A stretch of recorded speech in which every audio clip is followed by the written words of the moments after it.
নমস্কার বন্ধুরা, সকলকে স্বাগত জানাচ্ছি। আশা করছি সবাই ভালো আছেন।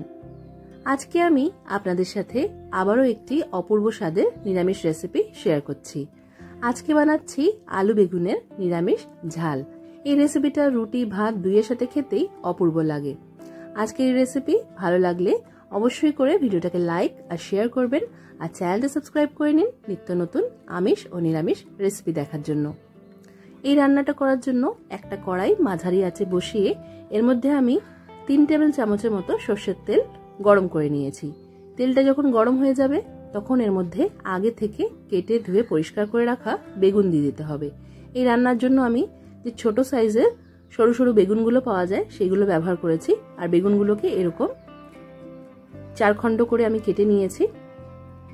বেগুনটা দেওয়ার পর এটা ঢাকা দিয়ে মাঝারি আঁচে 2 মিনিটের জন্য আমাদের ভেজে নিতে হবে। বেগুন ভাজতে খুবই কম সময় লাগে, তাই সামনে দাঁড়িয়ে থেকেই বেগুনটাকে ভেজে নিতে হবে। এইভাবে উল্টে পাল্টে বেগুনের যে সাইডগুলো ভালো করে ভাজা হয়নি এগুলোকে ভেজে নিতে হবে। তো বেগুনগুলো ভাজা হয়ে গেছে, এবার এগুলো আমি কড়াই থেকে তুলে নিচ্ছি।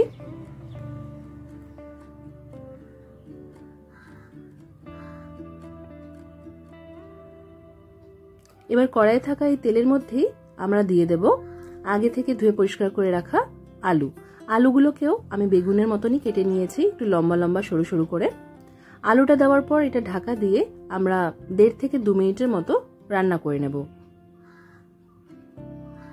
ঢাকাটা সরিয়ে রেখে আরেকবার নাড়াচাড়া করে নিলাম। এবার আলুগুলো কড়াইয়ের থেকে না তুলেই ওপর থেকে গুঁড়ো মশলা দিয়ে দিতে হবে। তো আমি দিয়ে দিলাম 1/2 চা চামচের মতো হলুদ গুঁড়ো, স্বাদ অনুসারে এখানে লঙ্কা গুঁড়ো দিয়েছি, আর এটা দিয়ে দিলাম আমি কাশ্মীরি লঙ্কার গুঁড়ো। এর সাথে দিয়েছি আমি আদা বাটা, 1/2 ইঞ্চি সাইজের একটা আদা ভালো করে জল দিয়ে পাতলা করে বেটে নিয়েছি, সেটা দিয়ে দিয়েছি। তো এই 3টে জিনিসকে ভালো করে আলুর সাথে আমাদের নেড়েচেড়ে নিতে হবে। এবার 1 মিনিট পর এর মধ্যে দিয়ে দিচ্ছি আমি ধনে গুঁড়ো 1/2 চা চামচ, জিরে গুঁড়োও দিয়ে দিলাম এখানে 1/2 চা চামচের মতো। এই দুটোকেও ভালো করে আলুর সাথে আমাদের মিশিয়ে নিতে হবে। এই সময় আঁচটা একটু কমিয়েই রাখতে হবে, আর যদি মনে হয় মশলাটা খুব ড্রাই হয়ে গেছে তাহলে আপনারা অল্প একটু জল দিয়ে দেবেন, এতে করে মশলাটা তলায় ধরে যাবে না। জলটা দেওয়ার পর ভালো করে মিশিয়ে নিতে হবে। এবার এটা ঢাকা দিয়ে আমরা 2 মিনিটের জন্য কমানো আঁচে কষিয়ে নেব। 2 মিনিট পর আমি ঢাকাটা সরিয়ে রাখলাম। দেখতেই পাচ্ছেন মশলাটা সুন্দরভাবে কষানো হয়ে গেছে, সাইড দিয়ে তেল ছেড়ে দিয়েছে। আরেকবার একটু নাড়াচাড়া করে নিয়ে এবার চেক করে নিতে হবে আলুটা ভালোভাবে সেদ্ধ হয়েছে কিনা। আলুটা যখন ভালোভাবে সেদ্ধ হয়ে যাবে তখন এর মধ্যে আগে থেকে ভেজে রাখা বেগুনগুলো দিয়ে দিতে হবে। বেগুনটা দিয়েও বাকি সবকিছুর সাথে একটু নেড়ে চেড়ে নিতে হবে। এবার এর মধ্যে দিয়ে দিচ্ছি আমি স্বাদ অনুসারে নুন, তার সাথে অল্প একটু চিনি দিয়ে দিতে হবে। আর এইটা আমি দিচ্ছি এখানে আমচুর পাউডার। আপনারা আমচুর পাউডার না থাকলে এখানে ফ্যাটানো টক দই বা টমেটো পেস্টও ব্যবহার করতে পারেন। তার সাথে সামান্য একটু গরম মশলা গুঁড়ো দিয়ে দিলাম। এবার এই সব কিছুকেও খুব ভালো করে মিশিয়ে নিতে হবে। যারা ড্রাই আলু বেগুনের তরকারি খেতে ভালোবাসেন তারা এই সময় খুবই সামান্য জল দিয়ে 1 মিনিটের মতো রান্না করে আঁচটা বন্ধ করে দেবেন।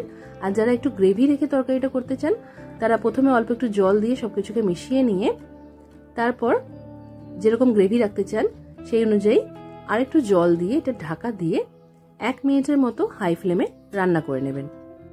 আমি আজকের এই রেসিপিটা যেহেতু ভাতের সাথে সার্ভ করব তাই এর মধ্যে একটু গ্রেভি রেখেছি। ঢাকা দিয়ে 1 মিনিটের মতো হাই ফ্লেমে রান্না করে নিলাম। এবার ঢাকাটা সরিয়ে রেখে আরেকবার মিশিয়ে নিচ্ছি।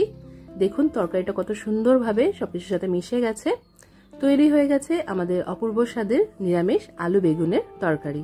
রেসিপিটা ট্রাই করবেন, কমেন্ট করে জানাতে ভুলবেন না যে আজকের রান্না আপনাদের কেমন লাগলো। আজকের মতো এখানেই শেষ করলাম। সবাই খুব ভালো থাকবেন আর সবাইকে খুব ভালো রাখবেন। ধন্যবাদ।